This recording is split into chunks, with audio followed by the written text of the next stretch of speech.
Hi, this is 329 Custom Project. I'm Victoria. I'm Luke. I'm Sarah.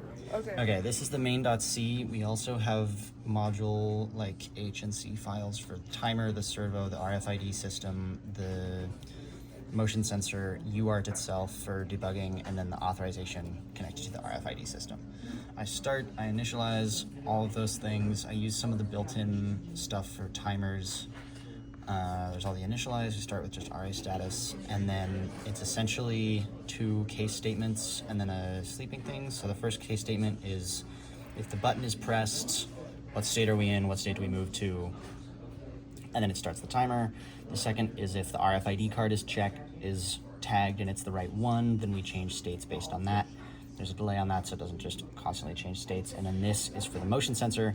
If the motion sensor is not active and the RA is in, it'll eventually switch to the RA being sleeping, so that it doesn't just say the RA is in at 3 in the morning.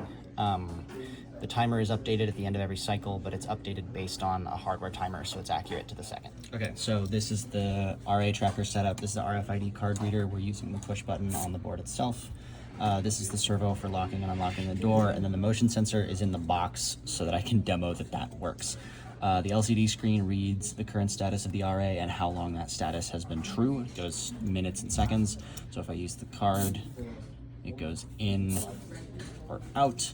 Then if I'm out and I hit the button, it'll be in or busy, because if you hit the button from the inside, it locks the door, but you're not out of the room. It had just hit 30 seconds of the timer seeing no movements, and since the RA was in or busy, it moved to sleeping, and then that'll count up. 30 seconds isn't what it would actually be, but for this purpose it works. But then if you activate the motion sensor, it switches back to busy.